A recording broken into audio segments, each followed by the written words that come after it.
You're driving home after work. Traffic is slow, red brake lights stretch endlessly down the highway like a glowing ribbon. And right in front of you sits a massive, gleaming pickup truck.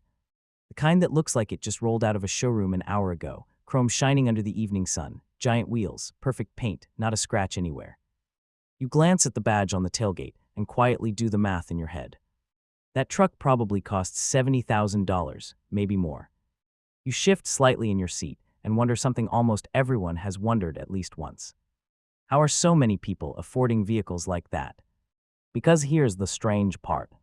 If you pulled up next to that driver at the next stoplight, there's a very good chance they don't earn dramatically more than you do. They might be a teacher, a mechanic, an office worker, a nurse finishing a 12-hour shift. Regular people, regular incomes. And yet somehow they're driving machines that cost as much as a small house did 20 years ago. So what's actually going on here? Because if you zoom out and really observe modern life for a moment, something unusual becomes obvious. Parking lots are full of brand new trucks. Driveways are packed with SUVs that cost more than many people earn in an entire year. And every month, millions of people are signing loan papers that lock them into enormous car payments.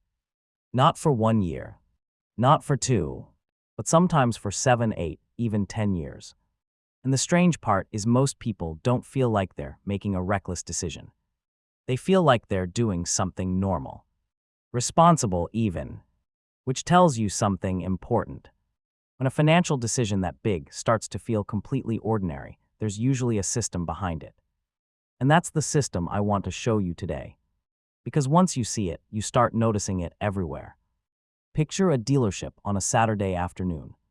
The glass showroom doors slide open, cold air rushes out, a salesperson walks over with an easy smile and a practiced calmness. Outside, rows of vehicles sit perfectly lined up like polished chess pieces. A couple walks slowly between them. They stop in front of a truck. It's bigger than the one they drove here in. Inside, the seats feel like leather cushions. The dashboard glows with giant digital screens. Everything smells new. They climb inside. The door shuts with a heavy, satisfying thud. And for a moment, something interesting happens psychologically. They aren't thinking about interest rates. They aren't thinking about depreciation. They're imagining the next 5 years of their life. Weekend road trips. Friends seeing the truck in their driveway. That quiet feeling of having finally made it a little. This moment right here is where the financial story begins. Because humans are visual creatures. We don't buy numbers. We buy experiences we can imagine. And car companies understand that extremely well. Now step into the finance office. A computer screen glows in the dim room. Papers slide across the desk.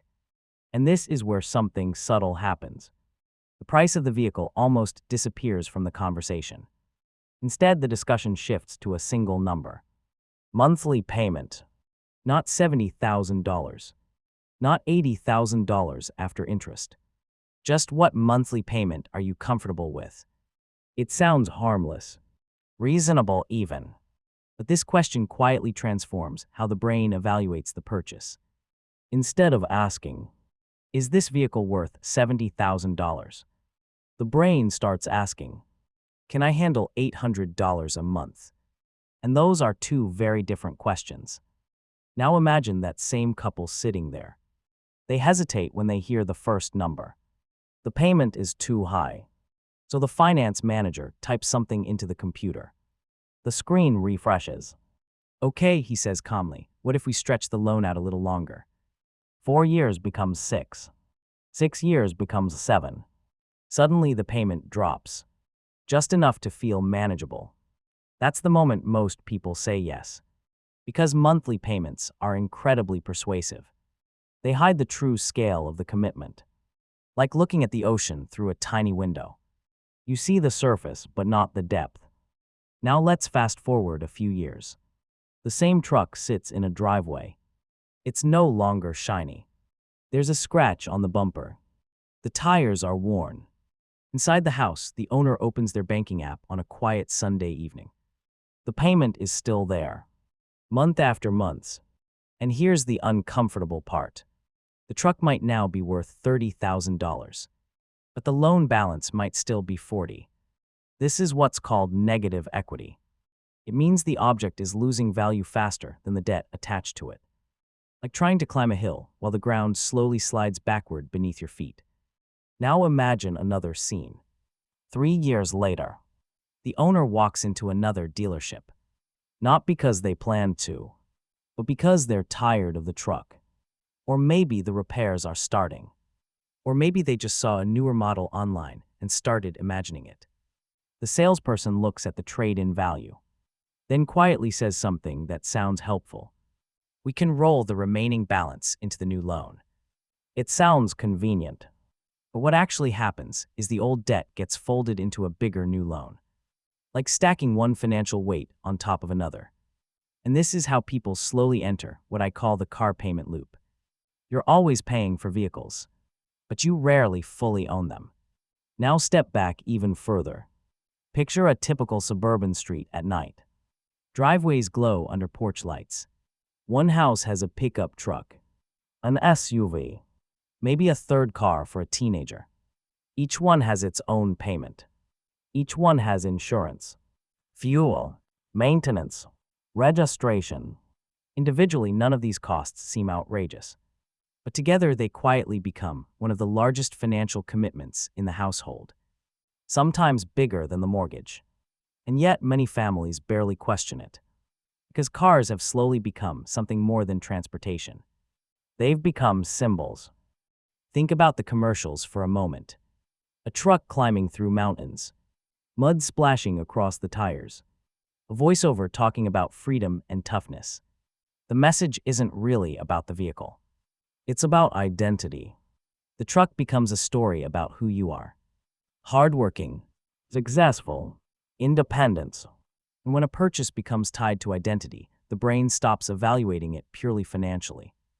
It becomes emotional, social, psychological. There's a behavioral finance concept called status signaling. It's the quiet pressure people feel to demonstrate their success to others. Not necessarily because they want to impress strangers, but because humans naturally compare themselves to their environment. If everyone around you drives expensive vehicles, driving something modest can feel like falling behind, even if your finances are stronger. It's a strange paradox. Sometimes the people who look the richest financially are actually carrying the most debt, and the people who appear modest are quietly building the most stability. But appearances are powerful, and the brain evolved to care about social signals long before it evolved to understand interest rates. Now let's run a simple mental scene. Imagine someone buying a $55,000 truck. 7-year loan. $800 per month. At first that number feels manageable. But over 7 years, something interesting happens. Insurance quietly adds hundreds each month. Fuel costs accumulate week after week. Maintenance appears slowly, then suddenly. New tires. Brake replacements. Unexpected repairs. Individually, these moments feel like random expenses. But when you zoom out and watch the entire timeline unfold, the total cost of owning that truck can easily cross $100,000. And at the end of those 7 years, the truck might be worth 15. It's one of the few financial decisions where enormous money flows out while the asset steadily shrinks. Now here's the subtle psychological twist. Once someone commits to that payment, something fascinating happens. They adapt to it. Humans are extremely good at adjusting their lives around fixed expenses. They cook at home more. They delay vacations. They pick up extra work. They quietly reshape their lifestyle to support the payment. And over time, the payment stops feeling extreme. It just feels normal. This is called hedonic adaptation. Mind gradually adjusts to circumstances that once felt shocking, which is why financial systems built around monthly payments are so powerful. They don't need to feel comfortable on day 1. They just need to become normal by month 6. But every now and then something interrupts the pattern. Imagine someone sitting alone at their kitchen table late at night. Laptop open. They start running numbers. Not just the payment, but the full cost. Insurance, fuel, maintenance, interest, 7 years of it. And suddenly the picture changes. It's no longer just a truck. It's a long financial timeline, a quiet trade-off between transportation and future freedom. That realization doesn't necessarily mean selling the vehicle tomorrow, but it creates something more valuable: awareness. Because once you see the system clearly, your decisions start changing in subtle ways. Maybe the next vehicle you buy is used instead of new. Maybe the loan is shorter. Maybe you drive the current car longer than social pressure suggests. These changes don't look dramatic from the outside, but over 10 or 15 years, they quietly reshape your financial life. Less stress, more flexibility, more options, not because you avoided cars entirely, but because you stopped letting the system make the decision for you. So the next time you're sitting in traffic and a $70,000 truck glides past your window, it might still look impressive, but you'll see something most people don't: the invisible structure behind it. The loans, the trade-ins, the psychology, the normalization. And once you see that structure clearly, something interesting happens. The pressure disappears. Because real financial confidence doesn't come from driving the most expensive thing on the road. It comes from knowing you're steering your life intentionally, not just following the payment plan someone else designed. And sometimes the most powerful financial move you can make is simply stepping out of the loop.